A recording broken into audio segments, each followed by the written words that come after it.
A paz do Senhor Jesus, amém? Pode sentar, fica à vontade. Vocês estão bem? Coisa boa. Eu estou muito feliz, queria agradecer o pastor Marcelo pela oportunidade, pastor. Eu vou tentar não me emocionar, porque só Deus sabe o que eu passei até hoje e a Karen. Mas eu agradeço a vocês também por estarem me ouvindo hoje. E é um privilégio poder compartilhar com vocês. E hoje eu vou falar um pouquinho sobre ser vaso, que o Senhor falou para mim lá na vigília. Desemboca o vaso, Senhor. E eu segurando, não vou falar nada. E o pastor orando para desembocar o vaso. Quem aqui quer ser vaso do Senhor? Levanta a mão, eu quero ver a mão. Amém.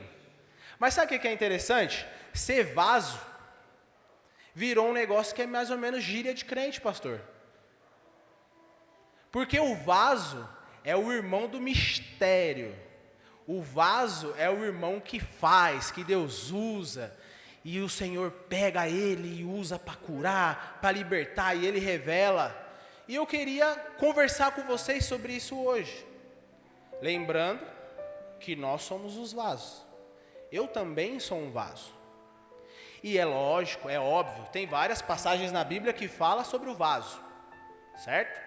Mas não dá para mim falar tudo, que senão a gente fica até 11 horas da noite, o pastor Marcelo me põe de banco, aí é só Deus na minha vida, não tem outra oportunidade, tá bom? Então eu vou citar o suficiente para aquilo que Deus ministrou no meu coração ficar claro para vocês, tá bom? E qual que é o texto básico que todo cristão de respeito fala quando é de vaso? Chuta aí. Jeremias? Vocês sabem de cor, né? Quero ver se vocês estão treinados mesmo, que vocês falaram que sabem.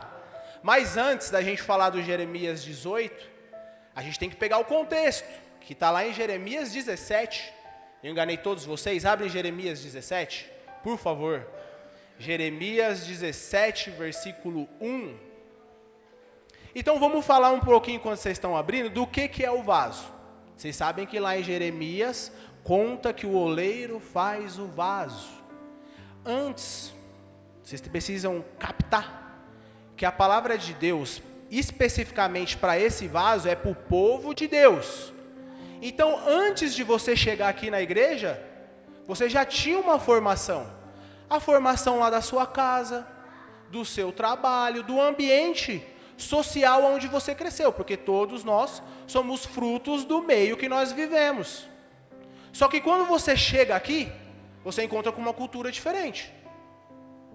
Israel tinha sido formado até esse momento como um vaso do Senhor. Mas aqui em Jeremias teve um probleminha. E nós vamos falar um pouquinho dele. E diz assim, Jeremias 17, 1. É um pouco pesado, mas eu gosto. Diz assim: o pecado de Judá está escrito com estilete de ferro, gravado com ponta de diamante, nas tábuas dos seus? Então Deus quer tratar o coração. Então já vamos começar a entender que para ser vaso tem que estar com o coração tratado. O pecado de Israel estava cravado, uma ponta de diamante, um estilete de ferro no coração. Era muito profundo a situação que Israel estava. Os filhos deles se lembram dos seus altares e dos postes de Azerá, e ao lado das árvores verdejantes e sobre os montes altos, e sobre as montanhas do campo. E aí a parte legal. A riqueza de vocês e todos os seus tesouros, eu os darei como despojo, como preço por todos os seus pecados nos altares idólatras, por toda a sua terra. Como que Israel se encontrava naquele momento? Eu vou trazer na sua memória um pouquinho. Olha como o nosso dia a dia é muito bom. Você acorda de manhã, para quem é casado, para quem tem a mamãe, a esposa faz o café da manhã, e se a esposa não faz, eu recomendo que faça. Porém, eu faço o meu, porque eu não quero que a minha mulher fique brava comigo, não quero dar trabalho para ela. Ela acorda a noite inteira para levar as crianças no banheiro, então eu faço o meu cafezinho. Aí eu vou para o meu trabalho, alegria, volto para casa, vou treinar na academia, eu jogo meu videogame, venho para o culto, eu oro, eu busco a Deus, a minha vida funciona redondinha. Essa geração, o momento que nós estamos vivendo agora, é um momento muito confortável. É muito gostoso viver na época que nós estamos vivendo.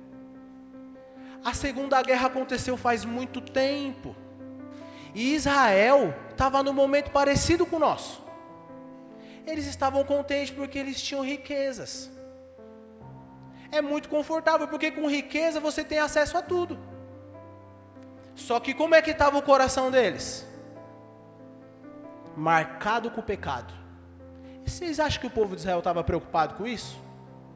Nem um pouquinho. Nem um pouquinho. E como que nós estamos hoje em dia? Funcionando, comprar carro, financia casa no Minha Casa Minha Vida, ou no Casa Verde e Amarela, porque o Bolsonaro mudou o nome. Tá tudo funcionando, a gente consegue alcançar tudo, gente. A gente tem acesso a tudo. Se você for ver, é um ou outro que tem dificuldade. E os nossos problemas do nosso coração vai ficando. Você vem para o culto domingo, você senta aqui, e você briga com seus parentes, você vem para cá. E você briga com seu pai, e você vem para cá. E você tem confusão com as pessoas no seu trabalho, e você vem para cá. Sabe por quê? Porque a sua vida está funcionando redondinho. Redondinho. Você não precisa tratar o seu coração. E Deus falou, vou cobrar isso de vocês.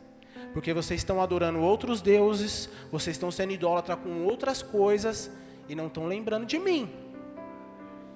Vocês estão captando? Continua.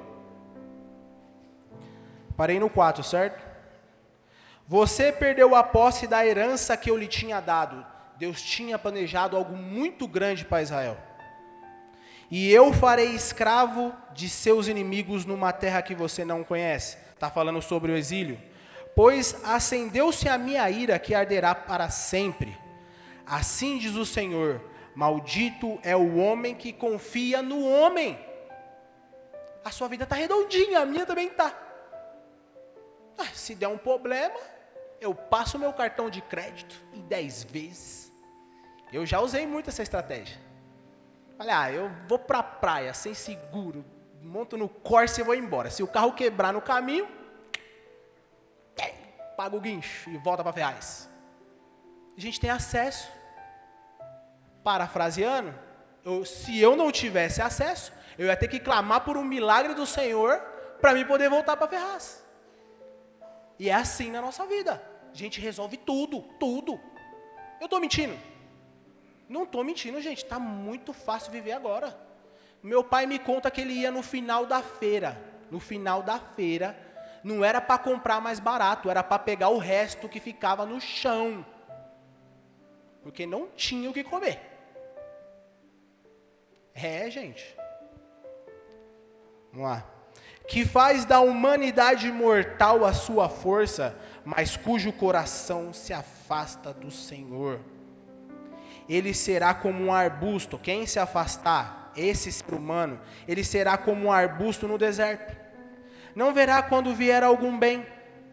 Habitará nos lugares áridos do deserto, numa terra salgada, onde vive ninguém. E no 7 ele fala, mas bendito é o homem cuja confiança está no Senhor, cuja confiança nele está. Ele será como árvore plantada junto às águas, que estende as suas raízes para o ribeiro. Ele não temerá quando chegar o calor, porque as suas folhas estão sempre verdes. Não ficará ansiosa no ano da seca, e nem deixará de dar fruto. O coração é mais enganoso do que qualquer outra coisa. É uma doença incurável. E aí, como que a gente toma decisão na nossa vida hoje em dia? Pautada em cima da palavra do Senhor? Nós conversamos aqui, né, Rafa? Quando você vai decidir um relacionamento, que tipo de namoro você vai ter? Porque essa palavra é para nós, para os cristãos, para os servos de Deus. Essa palavra é para Israel. Você vai procurar se relacionar com uma pessoa da igreja ou com uma pessoa do mundo? Quando você tem uma oportunidade de trabalho, você vai atrás de um trabalho que vai ocupar o seu tempo na igreja? no seu tempo de busca? Todas as nossas decisões têm que ser pautadas em cima daquilo que o Senhor tem de conhecimento e que Ele sabe que é bom para nós. Não naquilo que o nosso coração deseja. E hoje somos ensinados nas redes sociais, qualquer canto que você encosta. Não, você tem que viver do jeito que você gosta. Você tem que decidir, tem que tomar a sua decisão sexual. E você sabe o que é bom para você. E toma as suas decisões. Para nós não. Para nós temos que tomar decisões pautadas em cima da palavra do Senhor. E ponto final. Quando eu entrei na Lux Puma, tinha um crente lá muito bravo.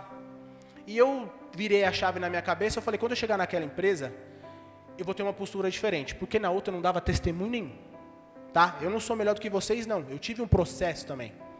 E eu conheci um rapaz, ele era daquelas igrejas bem rígida. E eu lembro de uma frase que ele falou para mim assim, Felipe, você não tem que adequar a palavra para você.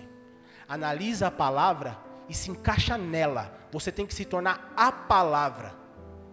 E ele era muito bravo, mas ele estava ministrando na minha vida. Aprendi muito com aquele homem, aprendi muito, não gostava dele, mas aprendi com ele. Geralmente as pessoas chatas que ensinam a gente, né, tia Lu? Glória a Deus pela vida da tia Lu e do tio Oséias. Eu sei o que eles fizeram na minha vida, eu sei. E se eu estou aqui é por causa da oração deles. Gente, eu chegava na praia, escutando Linkin Park. Tia Lu, tio Oséias, que crente que é você? Ouvir esses rock do mundo. Eu tinha Lu do céu, muito chata. E toma ministração, ó. Pautado na palavra. As pessoas chatas são as que nos amam. Vamos pro 9. Parei no 9, na verdade. É uma doença incurável. E quem é capaz de compreendê-lo? Eu sou o Senhor que sonda o coração, examina a mente, para recompensar cada um de acordo com a sua conduta, de acordo com as suas obras. O homem que obtém riquezas por meios injustos é como a perdiz que choca os ovos que não pôs. Quando a metade da sua vida tiver passado, elas o abandonarão e no final ele se revelará um tolo. Fica basicamente assim. Para que você perde tempo focando em coisas que são ilícitas? Sua energia, o teu esforço, vai chegar uma hora que você vai perceber que você só perdeu o seu tempo. Deus conhece a mente do homem, ele acabou de falar. Então essa era a situação de Israel. E agora nós vamos falar com os vasos. Eu, você que queremos ser cheios do Espírito Santo. E tá, vai pro 18 agora. Vamos pro 18. Abre aí. Na casa do oleiro. Título muito bonito. Todo mundo abriu aí? Amém? E diz assim, esta é a palavra que veio a Jeremias da parte do Senhor. Vá à casa do oleiro, e ali você ouvirá a minha mensagem. E como que nós estamos habituados a ouvir a palavra do Senhor hoje? Eu só aceito que Deus está falando comigo, tia Lu, se o irmão descer do altar e falar aqui, ó. Deus falou, eu vou falar com você lá na casa do oleiro. Nas coisas simples. Deus fala nas coisas simples. Não adianta você ficar com perspectiva de firula. Deus fala com você na hora que Ele quiser e do jeito que Ele quiser. E vai ser da maneira mais simples. Ele transforma a sua vida. Depois eu vou contar o que Deus fez comigo. Bom? Mas na Bíblia está cheio de relato. E aqui é mais um. Vai que eu vou falar com você na casa do oleiro. Então fui à casa do oleiro e vi ele trabalhando com a roda. Mas o vaso de barro que ele estava formando estragou-se em suas mãos. Dá uma pausa aí. Lembra que eu falei que todo mundo tem um processo? Quando você chegou aqui, se inicia um novo processo. Deus está trabalhando em você. Deus estava trabalhando em Israel. Então, vamos se localizar? Quem é o oleiro nessa historinha? Quem era? Quem era o vaso? Israel. O povo de Israel é formado por pessoas. Então, os vasos eram povo. Deu para se localizar. Certo? Deus estava trabalhando no vaso E quem que quebrou o vaso? O oleiro não quebrou o vaso, não. O vaso quebrou sozinho. Aí sabe o que as pessoas falam? Deus, a igreja acabou comigo. Eu não tenho mais fé por causa da igreja. Eu vou sair daquele lugar. Quem quebrou o vaso? Ele mesmo. O vaso se quebrou, Israel se quebrou. Não foi Deus que quebrou, porque Deus tinha plano para Israel. Deus tem plano para a sua vida. Não importa o lugar que você congrega, você tem que ficar firme, porque Deus não te quebra. É você que está se quebrando. Fui eu que me quebrei na minha caminhada. Mas o plano de Deus é perfeito. Deus tinha um plano para Israel. Não adianta você sair daqui, não adianta você sair de outro ministério, não adianta você mudar de casa. Deus tem algo com você, não é com o que está em torno. Ele não é o culpado. E nunca vai ser. Eu tive que ouvir isso aí, de Deus. Foi só choro. Eu não sou melhor do que vocês. Então o vaso se quebrou, não foi o oleiro. Vamos continuar? O vaso se estragou. Na minha versão tá. E ele o refez, moldando outro vaso de acordo com a sua vontade. Tem uma versão legal, que eu não sei se é essa, que fala que ele usou o mesmo vaso para formar um vaso novo. Ah, Deus, mas eu estou despedaçado, para minha família não tem mais esperança, para o meu casamento não tem mais esperança, para o meu namoro não tem mais esperança, para a minha vida financeira não tem mais esperança. Me tira do trabalho, me tira do casamento, me tira do namoro, me tira da igreja. Deus pode fazer aí aonde você está. Não precisa sair daí. Eu orei 6 meses, falava para Deus assim quando eu fazia Senai: eu quero ser eletricista, eu quero ser eletricista, eu quero trabalhar por conta, Deus me tira daqui. Eu decidi parar de orar. Depois de mais ou menos uns 8 meses de espera, Deus me colocou na manutenção elétrica na empresa que eu queria sair. E depois, quando eu fiquei de saco cheio, eu falei: eu quero sair desse lugar de novo, Senhor. Eu parei na frente do RH, falei: eu vou pedir as contas hoje, chega. Não aguento mais, eles não me colocam na minha carteira que eu sou eletricista, eu vou embora desse lugar. Aí o Espírito Santo: vai para a oficina, fica quieto. Passou 3 dias o gerente: menino, que quer ser eletricista, vem aqui. Vou falar com o dono, vai vir um negócio bom para você. Lá, no mesmo canto que eu quis ir embora 2 vezes. Então uma coisa é eu ficar falando da palavra, outra coisa é eu ter testemunho. Eu tenho testemunho para falar para você, que aonde você está, Deus faz. Não precisa desistir do que você está passando. É aí que Deus vai trabalhar. Entendeu, igreja? Continuando. Só que assim, é de acordo à vontade dele, tá? Abre mão da tua vontade. Então o Senhor dirigiu-me a palavra: ó comunidade de Israel, será que não posso eu agir com você como fez o oleiro? Gente, tenta ler isso com o seu coração, com o Espírito Santo ministrando para você. Vocês realmente acham que o Deus que abre o mar, que Deus que ressuscita o morto, o Deus que te sustenta, não pode mudar o seu coração? Não pode te libertar da circunstância que você está passando hoje? Não pode mudar a sua realidade? Vocês têm noção que é o próprio Deus falando assim? Deus é muito grande, gente. E eu fico indignado quando Ele se faz tão pequeno para falar com a gente.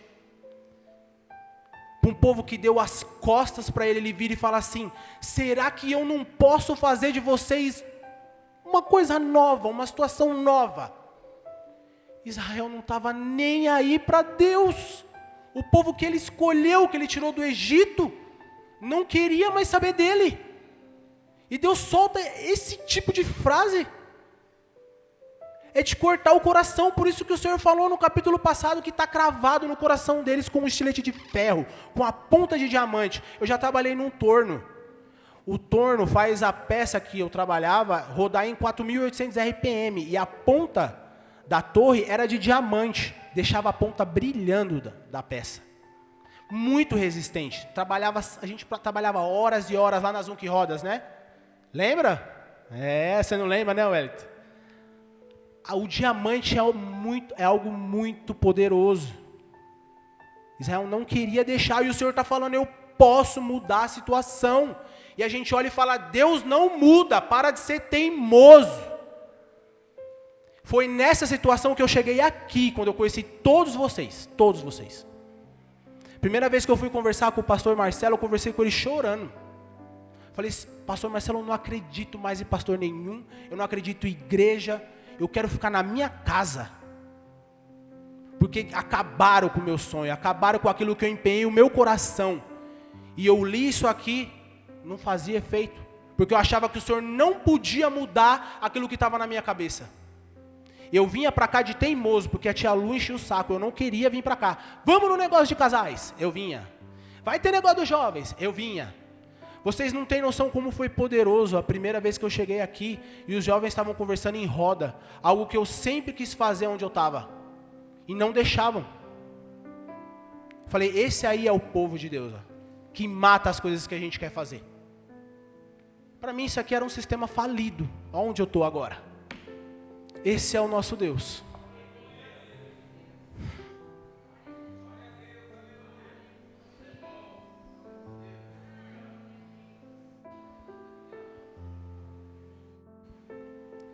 Como barro na mão do oleiro, assim são vocês na minha mão, ó comunidade de Israel. Se algum momento eu decretar que uma nação ou um reino seja arrancado, despedaçado, arruinado, e se essa nação da sua perversidade, então eu me arrependerei e não trarei sobre ela a desgraça que eu tinha planejado. E se na outra ocasião eu decretar que uma nação ou um reino seja edificado e plantado, e se ele fizer o que eu reprovo e não obedecer, então me arrependerei do bem que eu pretendia fazer a favor dele.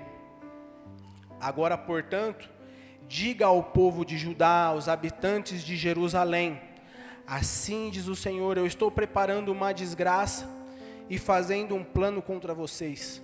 Por isso, converta-se, cada um de seu mau procedimento, e corrija a sua conduta e as suas ações. Eu estava perdido, gente, perdido. Eu dei as costas para tudo aquilo que Deus me prometeu. Numa conversa com a pastora Silvana, eu tinha o hábito de anotar todas as profecias que as pessoas colocavam na minha vida, irmão André. Eu apaguei todas. Eu tinha mais ou menos umas 40 ministrações prontas no meu celular, porque eu tinha sonho de ser pregador. Eu apaguei todas.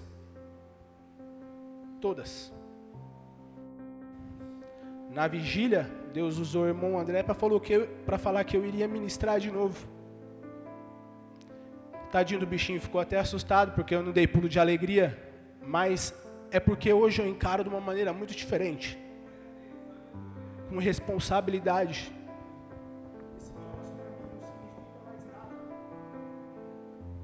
É por vocês, eu amo cada um de vocês. E quando vocês vêm conversar comigo, eu tenho a cara de pau de contar as minhas dificuldades para que vocês não passem por elas. Não é porque eu sou melhor. É porque é doloroso estar longe da presença de Deus. É muito duro perder a fé. E foi a igreja do Senhor, foram vocês que restauraram isso em mim. Cada um de vocês. O Senhor pode fazer.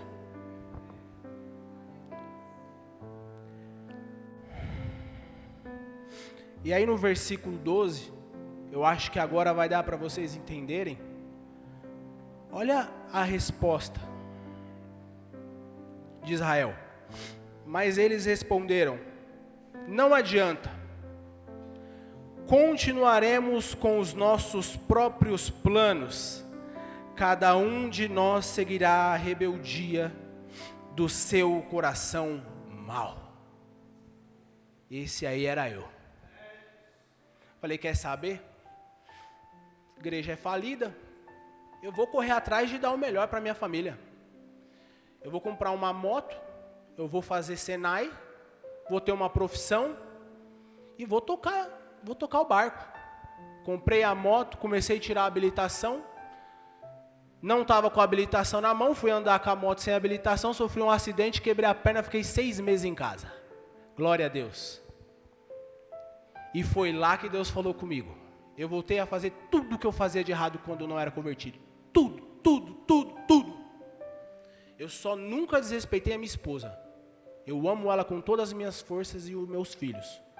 Mas naquilo que se tratava do meu coração, eu voltei a fazer tudo errado. Aí um belo do dia, estou eu lá no quarto vazio, com a minha muletinha, sozinho em casa. Pra vocês terem uma ideia, a Lau ia lá, ela ficou cuidando de mim acho que 1 mês. E ela trazia o potinho para mim fazer xixi, porque o médico falou assim, você não vai fazer a cirurgia, mas você vai ficar 3 meses sem pôr o pé no chão.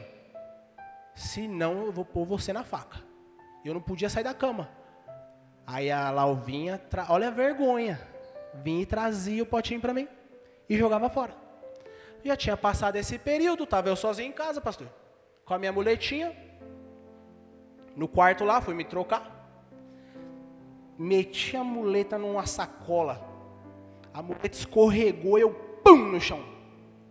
Nossa, eu vi estrela. Na hora que eu caí, eu comecei a chorar. Chorar. Eu só tive força para falar para Deus, Deus, agora eu entendi. Eu sou isso aqui, ó. Desculpa o palavreado, mas eu sou essa porcaria. Tem como arrumar isso aqui? O Espírito Santo falou, tem.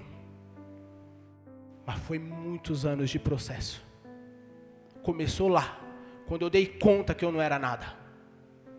Sabe por quê, irmãos? Eu pregava, líder de célula, visitava e fazia. Tudo na força do meu braço. Igual a gente faz às vezes no nosso dia a dia. Esse casamento eu dou um jeito. Esse meu filho eu dou um jeito. Essa minha amizade destruída eu dou um jeito. Quem dá jeito é o Senhor, não é você. Eu fui me dar conta disso quando eu já estava na manutenção, andando na empresa vazia, todo mundo tinha ido embora. O Espírito Santo falou no meu coração assim, tá vendo, Felipe? Agora você anda por onde você quiser, você não precisa estar atrás de uma máquina produzindo. Olha onde eu te coloquei. Falei, Senhor, o Senhor é magnífico. O Senhor é incrível. Eu nunca esperei estar nessa situação que o Senhor me colocou. E Deus constantemente vem falando comigo sobre isso. Na força do seu braço, irmão, você não chega em lugar nenhum. E se chegar, vai ser só ilusão. Quando você perceber, você estava chocando um ovo que não era seu. Igual o Jeremias citou no capítulo 17. É assim que funciona. Comigo não é só palavra, eu quero contar para vocês o meu testemunho. Olha o que Israel falou para Deus, não importa o que o Senhor tem para a gente, nós vamos seguir a maldade do nosso coração, a nossa rebeldia. E aí fica muito fácil, pastor, porque a gente critica Israel, e quando se trata de nós, a igreja, o que Deus fala para nós, povo dele? Porque o povo de Israel a gente sabe, Deus escolheu nós, os gentios, um povo que decidiu amar Ele, e Ele nos abraçou, nos redimiu com o Filho dEle, e aí Jesus vem, morre na cruz, vem os apóstolos, levam a palavra, aquele negócio magnífico, apóstolo Paulo tem uma conversão maravilhosa, e sai levando a palavra. E vocês acham que o povo da igreja não caiu no mesmo problema que Israel? Gente, nós somos um povo que é só a misericórdia de Deus na nossa vida. E para falar disso, eu fiquei pensando, pastor, Falei, eu vou falar de quem? Eu vou falar do Naamã. Naamã, com a sua roupa, um grande soldado, guerreiro, que teve que se despir porque tinha lepra, e deu 7 mergulhinhos. Aí Deus, não, fala de você e fala da igreja. E eu chorando no trabalho. Deus tratando e eu chorando. Vamos abrir em Apocalipse, que o meu tempo está acabando. Deixa eu pegar minha cola aqui. Apocalipse 3, versículo 14. O tio Zé quase falou.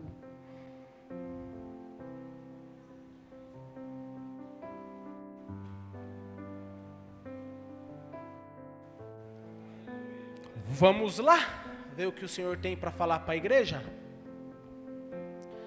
Ao anjo da igreja em Laodiceia escreva: eu não vou ficar me divagando em mistério do que era o anjo. O recado era para a igreja. O que nós precisamos entender hoje é isso. O recado era para a igreja, certo? Escreva: estas são as palavras do Amém. O Rafa gosta dessas coisas, hein, Rafa? Ele é o Amém. A testemunha fiel e verdadeira, o soberano da criação de Deus, que estava lá no início da criação, que está em João 1, aqui é para bater o martelo, ele estava lá, o Amém, Jesus, quem está falando é Jesus. Tem umas bíblias de papel, e tem umas de celular também, que quando Jesus está falando, a letrinha é vermelhinha. Se a sua letrinha está vermelhinha, quem está falando é Jesus. Acertou, Samuel. Era Jesus, certo? Naquela situação quem estava falando era Deus, e o recado agora não é do Felipe, o recado é de Jesus, para nós, certo? 15, conheço as suas obras, sei que você não é frio e nem quente. E aí, o que nós estamos habituados a pensar dessa palavra? O crente tem que ser fervoroso. Ele tem que ser vaso, tem que estar cheio. Eu sei que você não é frio e não é quente. Pastora deu até uma palhinha no culto passado sobre esse texto. Só que olha como muda a situação na parte B do versículo. Olha o que ele fala. Melhor seria que você fosse frio ou quente. Se trata de ser fervoroso, sim ou não? Se trata de ser um crente que tem conhecimento da palavra, mas fica sentado quietinho enquanto os irmãos estão sapateando? Não. O que Deus está falando? O que Jesus está falando aqui? Eu preciso que você se decida em ser firme. Não é nada a ver com sapatear e estar explodindo do Espírito Santo. Você precisa se decidir. Você precisa se arrepender. Você precisa tomar uma posição. Esquece, apaga da sua mente toda vez que você ouviu quer ser fervoroso. Não é. Estamos falando de posição. E historicamente falando, para agregar, lá na região de Laodiceia, eu não sou bobo, eu não chego aqui despreparado. Eu vejo o vídeo no YouTube, eu pesquiso na internet, eu vejo o pastor Rodrigo Silva, e ele citou o seguinte, que lá na região, nessa região, as águas eram águas termais. Por isso que não é frio e não é quente. E lá o povo se vangloriava disso. Tem outra coisa, lá a medicina era muito avançada.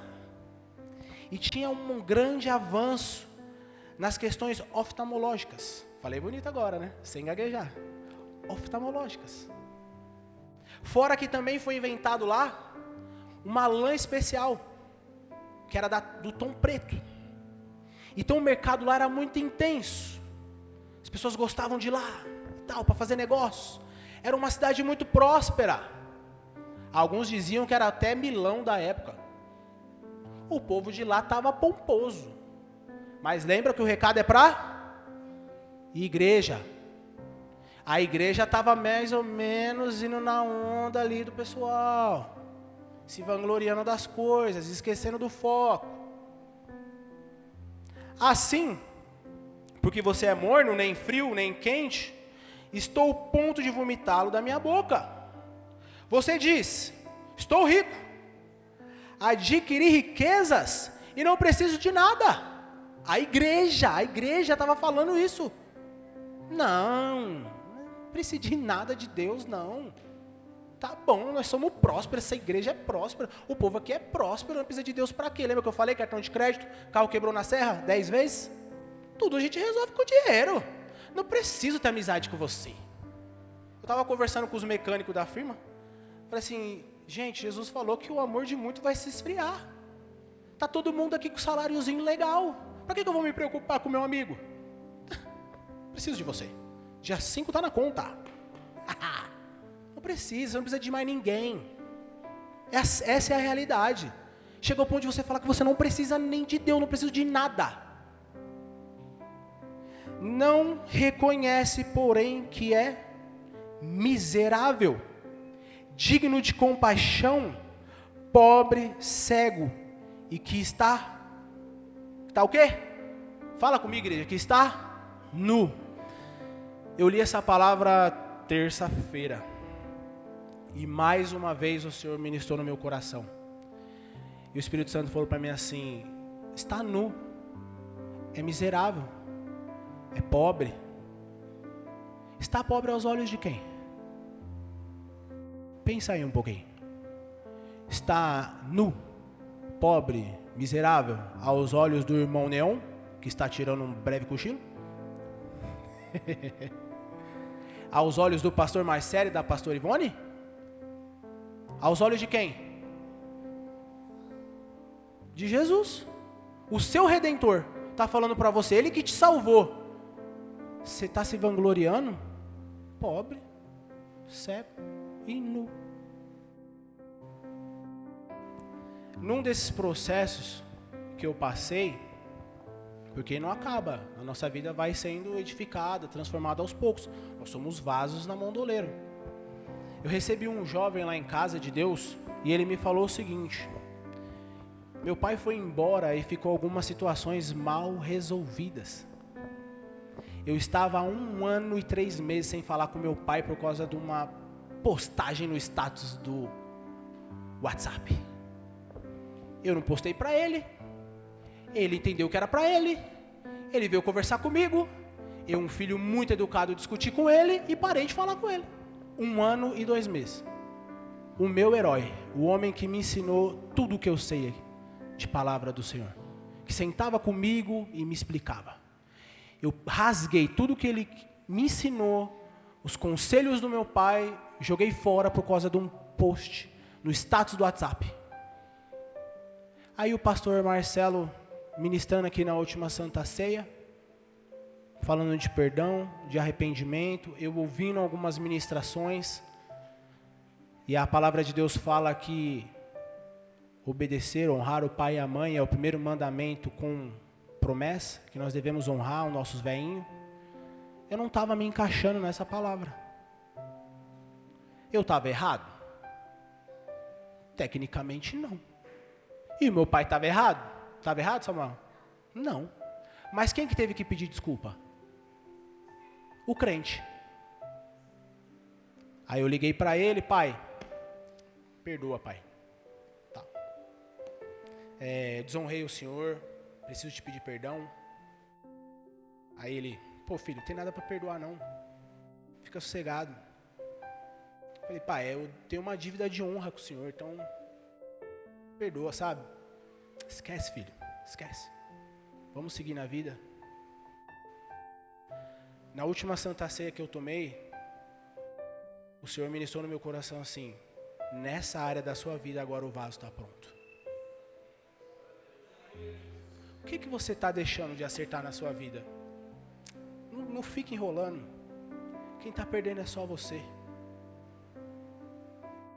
Eu tive que falar com meu velhinho, um grande homem de Deus. Gente, a minha mãe largou meu pai, falou que ia embora. Eu vi ele falando para minha mãe: Rosana, esquece isso. Eu te amo, vamos pôr uma pedra em cima do nosso problema, no nosso casamento. Eu vi 3 horas da manhã isso, uma discussão, e ele falou assim: vamos continuar o casamento. Ela falou: eu não te amo, eu vou embora. Mas Rosana, eu te perdoo. Eu vi o meu pai fazer isso. Coisas que talvez eu nem teria coragem de fazer com a Karen. Meu pai é um grande homem de Deus. Me ensinou muita coisa.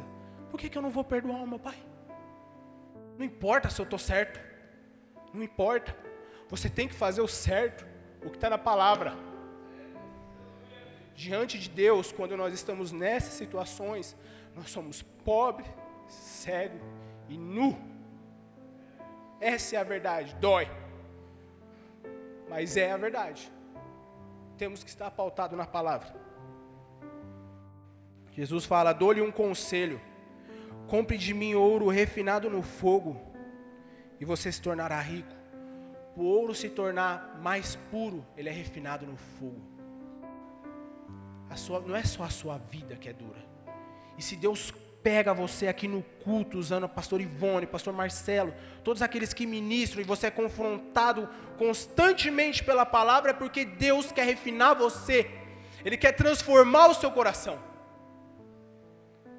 Compre roupas brancas e vista-se para cobrir a sua vergonhosa nudez.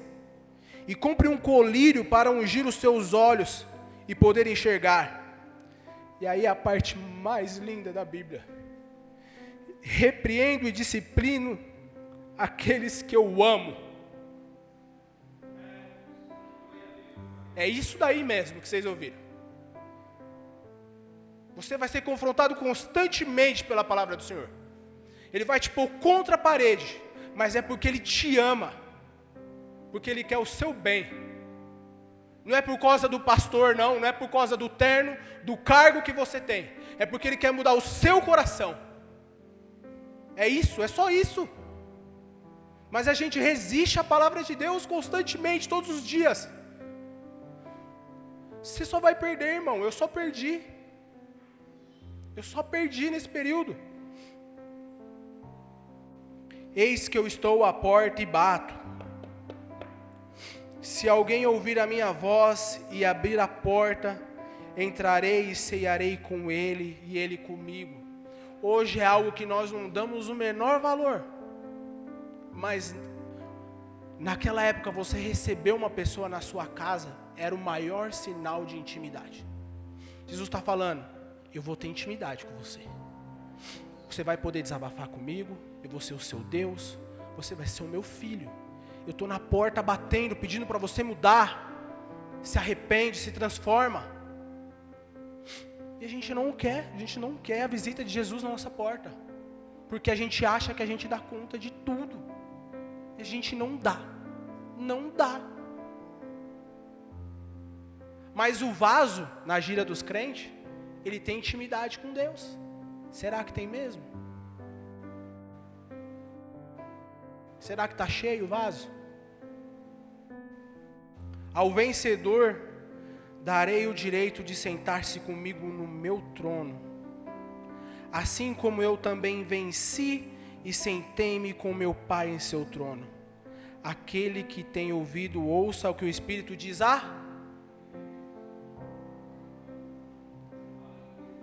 É isso que eu tinha para compartilhar com vocês. Pastor Marcelo, eu agradeço a oportunidade. Pastor Ivone. E todos aqueles que oraram por mim e ainda oram. Desculpa que eu passei um pouquinho, tio Zé. Mas Deus abençoe, obrigado pela oportunidade, irmãos.